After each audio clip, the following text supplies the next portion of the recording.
Hello, insomniacs. Oh, it's Kurious Cyclopes.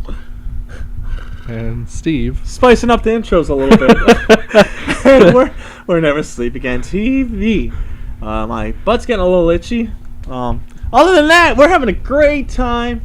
And, we had a very interesting subject. So, obviously, we know serial killers have always been a big, big thing in American culture. I'm not even sure if it's just American culture, but you know how people say, like, oh, it's kind of wrong to, like, be interested in, like, serial killers. Because, some people's hobbies is, like, reading books or, like, learning about Charles Manson, Albert Fish, Jeffrey Dahmer, all those people. So, right. Whether you like it or not, serial killers have always got recognition for their terrible crimes. Because it's almost so amazing, like, you think what made them do what they did. Are they crazy? Are they evil? But the topic we want to discuss today is horror films that are actually made after the serial killer. So I'm not talking about shit inspired from the serial killers. I'm talking about movies made specifically about the serial killers. I think there's been a good amount of examples in the past, but me and Steve real casually just want to talk about some that we've seen. He's seen some I haven't seen. I think I've seen some he hasn't seen. But I guess, do you want me to start this off? Yeah, go for it, man. All right, so oh man, I think the first movie I saw based off a serial killer was actually Ed Gein. Now this fucking movie, I'll tell you, I rented this when I was still probably in middle school. Holy shit, did it make me laugh. I don't know if it's such a good, accurate portrayal of his life. According to some people, it's not, but it's pretty cool. It doesn't show too much about his troubled past with his mom and all that, but it's funny. Like, he skins the old lady, he puts on her boobs, and he like beats a drum and howls at the moon. I think you've seen Ed Gein, right? I watched it with you, yeah. Did you? Yeah. Okay, well, it's pretty fucking funny, and so pretty much Ed Gein, he inspired Texas Chainsaw Massacre. So yeah, he inspired Texas Chainsaw Massacre. He inspired Psycho. He inspired Silence of the Lambs because he was a grave-digging cannibal, essentially. Actually, did he eat people? I don't know if he did, but I don't believe he was eating people. All right, I don't think he was a cannibal, but he was a grave robber, and he would definitely make like clothes and furniture out of Ed Gein. So I'm kind of wondering now, why was Hannibal inspired from Ed Gein? It's because he wears this the whole skin wearing thing that Buffalo Bill has. Right, yeah. Okay, so his main trademarks were wearing people's skin, which obviously Ed Gein and Leatherface did. I guess Norman Bates, because he had that troubled relationship with his mom. But pretty much Ed Gein, he was abused by his mom. He was hidden and sheltered from the real world. He wasn't told about sexuality or anything like that. Some people said he had an incestual relationship with his mom. But anyway, his mom eventually passed away. He got obsessed with Tales from the Crypt comics, which obviously when authorities found out that he read those comics, they tried to make this big smear campaign against horror comics like Tales from the Crypt. But he like dug up his mom's remains. He had body parts laying around. So I don't know. The movie was pretty funny. Do you have any memories from this movie? I personally haven't seen it in quite a while. Yeah, I don't really remember anything about it, to be honest. I mean, I remember I wasn't huge on it. I thought it was kind of like funny too. Yeah, I didn't think it was a great movie. No, yeah, quality wise, it's not a fantastic movie. Yeah, it was definitely silly. So if you want kind of a B movie that is so bad it's funny, watch Ed Gein. But if you want to learn about Ed Gein, you're probably just better off Googling it. Yeah. Like I said, I don't remember too much about that, but whatever. Moving on. Did you ever see the movie Gacy, about John Wayne Gacy? Yep, I actually had that on my list. All right, so yeah, I saw Gacy. I guess it would be fucked up to say it's funny because it's not funny what he did, but the movie's a little the movie's a little goofy. But I mean, honestly, the movie, it's sometimes when you're watching something and they cast like someone too recognizable or whatever, it can just like take you out of the character. Did you recognize Gacy's actor? Yeah. I'm not sure who he is. He was Francis from Pee-wee's Big Adventure. Oh my god. Steve, what the fuck? I'm never gonna look at Gacy the same way. I know, dude. It takes you right out of it. Oh my god. So that was always distracting. Yeah, for you. and I mean, he played him well and stuff. It's just as soon as I saw his face, I was like, "That's fucking Francis." One scene I specifically remember that made me laugh is, well, there was like a guy in his 20s that was doing some like labor for John Wayne Gacy, and he grabs the guy by the fucking ponytail and he starts giggling and swinging him around as he's handcuffed. Yeah. Right? But all right, we all know Gacy. He would have parties that were cowboy themed because his name's John Wayne Gacy. The fuck up thing is he would dress up like Pogo the Clown? Pogo the Clown, yep. And he would pretty much tell kids like, "Oh, I want to see a magic trick. I could get out of these handcuffs." And then he would do it and like, "Hey, now you try." And then he would handcuff the kids and then throw them into crawl space. I don't remember them in the movie necessarily having like showing the little kids getting killed by him. Maybe they had a little decency making the movie. I think it was more suggested. The movie almost tried harder to give you the like facts behind it, like the fact that he was like abused and raped by his father, and then he went to and his wife jail. Asked him if he was gay and shit all the time, or something like that. Well, because he was in jail for I think like 18 years or something for like raping a little boy, and then when he got out, that's when he tried to like reform himself and get married, have a family. He was a community man that everyone trusted and loved. Yeah, but obviously there was some fucked up shit going on. Yeah, so in the movie they didn't get really nasty, right. Which is good because you're kind of teetering on a fine line when you're talking about people that are still living, that their family members from the past were victimized. Right. Because it's not like this is Jack the Ripper from way back when. This is like in our time. So, but so the Gacy movie, I enjoyed it. I found it a little goofy, but something that is totally serious. And my sister Nikki got this for me. Dear Mr. Gacy, you need to fucking watch this. Yeah, this I have to watch. This is a more realistic look at Gacy, and I'll tell you why. By this time, this is based off a true story, okay? So pretty much Gacy's in jail. There's a student, I forget if he's in high school or college. He's in college. College, that's right. right. But, so, he wants to do a report on Gacy, and, his teacher's like, "Oh, if you're gonna do it, make sure it's really good and like right. It's got to have like a fresh spin on it." Yeah. So he figures, what better way to do that than to get in contact with Gacy himself? So what does the guy do? He researches Gacy, finds out he has an attraction to young boys.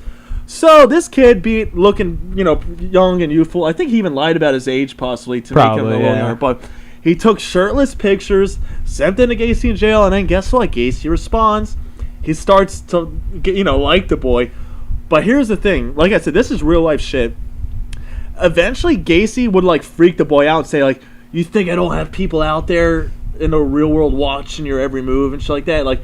And he got into the boy's fucking head really bad to the point where the boy was almost acting out violent now. Like at school, getting into a fight and shit like that. But it was taking a big mental toll on him.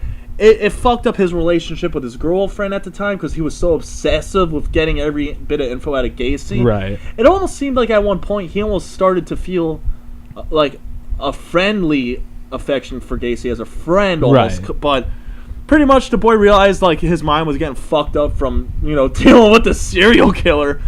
But goddamn, the movie's suspenseful and the ending. Oh my god. It's a real story. The ending is extremely sad. Do I need to cover my ears so you can do spoilers? I don't even know if I want to spoil it for them. Good point. But it's a tragic story about a boy who was trying to trick Gacy into thinking he was his friend to get info for his project. But it turns out the tables got turned on him. So please watch Dear Mr. Gacy. If you're going to choose one of the two, I would probably suggest Dear Mr. Gacy over Gacy. Yeah. Gacy's just kind of like a silly B-movie. I mean, I've never even seen this one, and I would suggest that over Gacy. Yeah, like I said, it's like more realistic, not funny. Yeah. But, that's all I really brought today. I know there's been, I think a movie called, The Manson Family and Helter Skelter and all that, but I know you have one of them on you. Yeah, I have, I think it was 2000 something. It was the early 2000s. It was like the remake. Yeah, and I didn't even realize that there was a remake and original. So whenever I saw the covers of Helter Skelter, I'm sure at some point I just thought they were alternate covers. Yeah. So yeah, I guess he has a remake of Helter Skelter. I mean, I prefer it, I think, over the original. Like I was telling you earlier. Is it because it's more true to Charles Manson? I don't know if that's the case. I just think it's a better quality. It's a tighter, like, shorter story, and so it keeps your attention better than the, like, 3 hours, maybe even a little longer original one from the 70s. Wow, that's crazy. Yeah. I can't really say I saw a Charles Manson movie in its entirety. Like I definitely rented one from the store when I was a kid. Right. I forget which one it was, but for some reason I just wasn't too into it, so I never finished it. But I know I got to revisit the Charles Manson films. Yeah. Definitely that one. I always found the story interesting. I mean, this is back when we were in, like, high school and stuff, and had, like, criminal justice class. Yeah, and everyone was like, oh, he's the serial killer that's not a serial killer. Yeah. Like, that whole thing. And the thing I found most interesting about him was his whole fucking helter-skelter philosophy and how he was a cult leader and all that. Like, it was fucked up, man. Yeah, he has quite an interesting story. You know, even if you don't watch a movie per se, of course there's a bunch of good documentaries about these guys. Yeah. But specifically, there's some really good documentaries about Charles Manson. There's a ton of them. Oh, yeah. But, you know, for movies, again, he suggests a remake for Helter Skelter, which I haven't seen either. So. And, like, what a crazy story, aside from, like, the killing and stuff, that, like, he was a guy who, like, wrote music for the Beach Boys and shit. Like, some people try to say that the whole reason why he went crazy is because of some record deal that didn't go down with the Beach Boys. And they're trying to say that he was essentially throwing a tantrum by creating this cult and all that. I think that's a bit much. Yeah, a little bit. But clearly, obviously, drugs were involved, like acid and all that. I mean, it was, the late 60s. Yeah, and apparently him looking like Jesus was enough, and acid, giving people acid was enough for people to follow him. Yeah. And that's the weird thing, man. He got these, like, young kids who were, like, runaways and stuff, like, and to terrorize Hollywood. Yeah, right? And he, like, you know, he gave them somewhere that felt like home, I guess, when they, like, didn't have one. So, and that's, I think, the movies showing stuff like that is, like, the interesting part of, like, we all know the murders and stuff, but, like, the whole side story of, like, the weird relationships and, like, how he treated the people he was with and stuff is kind of interesting. Yeah, I'm definitely gonna have to rewatch one of those movies. Yeah, but, you know, it's out of, like, serial killers, who do you think got the most films? Probably Charles Manson, for whatever reason. I would imagine, yeah, because how many fucking Manson movies are there out there? Is that the only Manson movie that we're discussing? Yeah, I don't think I've seen any besides the Helter Skelter movies. All right, what's up next for us? Well, I had Zodiac. I figured that was worth mentioning. You know what? I've seen it so many times at the video store. I never picked it up though. It's a good one, man. Especially, you know, being like 2.5 hours long. A runtime like that, it usually is like, do I want to watch this? But, like, it's worth it. I think the story of the Zodiac killer and his kills, you know, are kind of the back story of the movie, where, like, what's front and center is just how obsessive this made, like, the police and the reporters who were out there trying to figure out who he was. Well, to move on to the next one, there was actually a movie for Richard Ramirez. It was called Night Stalker. And, you know, Richard Ramirez, he was a guy that he was a serial killer who was obsessed with AC/DC. It was his favorite band. Specifically, he liked the song Night Prowler, which is what got him the Night Stalker nickname, I guess. Right. Because, I guess, at the first crime scene, he left behind an AC/DC logo hat. So he got associated with AC/DC. And, of course, right off the bat, people are trying to blame AC/DC for the killings. But he himself said, like, oh, yeah, you know, ever since I started listening to Night Prowler, like, it took me over, and he thought, like, some evil spirit was possessing him to do these things and all that. So, you know, I don't really remember the movie too well, but from what I remember, like, you know, there's, like, a demon that he thinks is in his head telling him what to do and all that. You know, it's a B movie like most serial killer-based movies. What else we got? Well, I don't know if you're familiar with Monster. No, I'm not. It's the story of Eileen Wuornos, the like Florida prostitute chick who was like killing her Johns, I guess. It's it's an interesting story. The movie is almost more about like the romance between her and her little like female companion. I don't know if you call him girlfriend or not, but yeah, so that kind of takes the front seat in the movie, but the killing and stuff is there, and it's kind of weird. You know what? There's another one I just remembered. Did you ever hear of Henry, Portrait of a Serial Killer? Yeah, with Michael Rooker. Yeah, that was supposed to be. I'm gonna find out his name right now, but Yeah, I remember that's supposed to be based on like a true story. Yeah, believe it or not, there's a reason why I actually went out of my way to see this. I don't think I even realized it was supposed to be based off a real serial killer, but for some reason, Henry, Portrait of a Serial Killer was on like the video nasties list. I'm not entirely sure why. I mean, obviously there's some nasty incestual shit at some point in the film, but yeah, that was what was that? That was a 1986 psychological horror. Okay, so but yeah, so Henry, I can't find his name at the moment, but yeah, Henry, Portrait of a Serial Killer was pretty interesting. It actually has some really infamous quotes that were used even by the band Mortician that does like horror music. Right. But yeah, it wasn't necessarily a great film. I mean, it was kind of bland, but I just figured I'd mention that because that's one of those based off of real serial killer movies. Right. Well, like I said, I can't remember the Henry's last name, whoever the fuck that guy is. Yeah. So Henry the serial killer, go check out his movie. I had Summer of Sam. I know you're not super I don't familiar know with that. much about Son of Sam. It's another one where the killings kind of take the back seat. I mean, it's a Spike Lee joint, so he's kind of telling this like New York story with the killings set as almost the backdrop.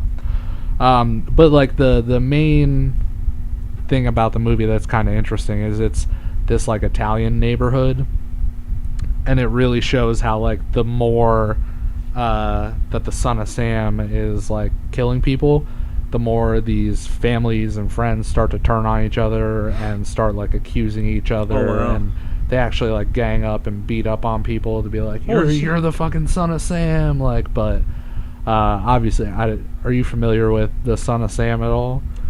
Not too familiar, no. I guess his name was David Berkowitz, I think. They also called him the 44 caliber killer, I think it said in the movie. But yeah, he was a dude who would just like roll up on people and shoot them dead in New York in like the 70s. But the weird part is like, I guess the guy, when he was finally caught, claimed that like his neighbor's dog was like some 2,000-year-old entity that was like telling him to kill young women because he loved young blood. Yeah, it was super weird. Would he feed it to the dog there? Or what? I don't even know if the dog was like a real thing. No, it could have been a fucking demonic Clifford just chilling. But yeah, and then I guess like I read on it that eventually he like redacted that and was like, "No, I'm not crazy. I was kidding. I was just a part of a satanic cult," and like it just got weirder and weirder, man.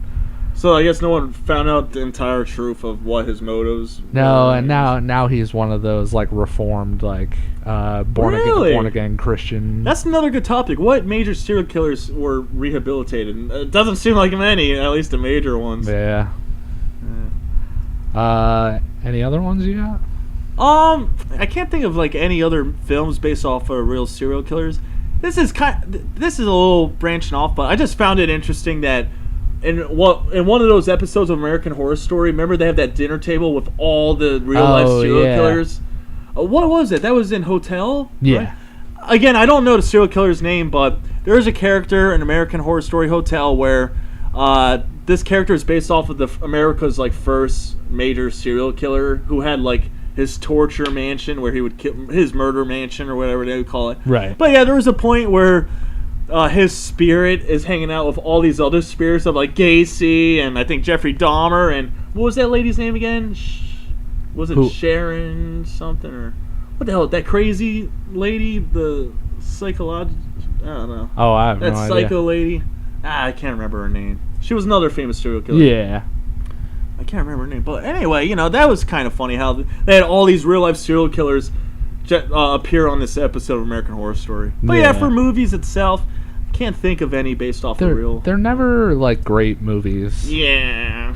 Like did you ever see the Dahmer movie that they made? Oh yeah, I was gonna ask if there was one, but no, I never saw it. With Jeremy Renner, who's Hawkeye in like the Avengers and stuff now. Wow. He played Jeffrey Dahmer. Don't show that to your kids if they like the Marvel films. Yeah. It might scare them. It was a fucking boring movie from what I remember, Yeah. but yeah. I mean, obviously his story's cool. Oh yeah. Now, did they have an Albert Fish one? That's the question. Yeah, I have Because no that would idea. be quite the hell of a movie. Yeah, that'd be a fucked up one. Alright, but I think that pretty much wraps it up for movies based off of real serial killers.